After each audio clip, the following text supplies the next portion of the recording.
धुळे शहरामध्ये विधानसभा निवडणुकांच्या मतदान प्रक्रिया 20 तारखेला पार पडणार आहेत। या ठिकाणी मतदानाचा टक्का वाढावा आणि महिलांना कोणत्याही कारणामुळे मतदानापासून वंचित राहावं लागू नये यासाठी महापालिकेच्या वतीनं मतदानाच्या दिवशी सकाळी 6 ते सायंकाळी 6 वाजेपर्यंत पाणी पुरवठा बंद ठेवण्याचा निर्णय घेण्यात आला आहे।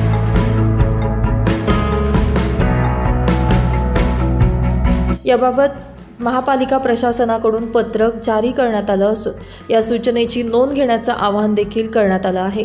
महापालिकेच्या पाणी पुरवठा विभागाकडून हे पत्रक जारी करण्यात आलं असून धुळेकर नागरिकांनी मोठ्या संख्येनं मतदानासाठी बाहेर पडावं असं आवाहन यावेळी करण्यात आलं आहे।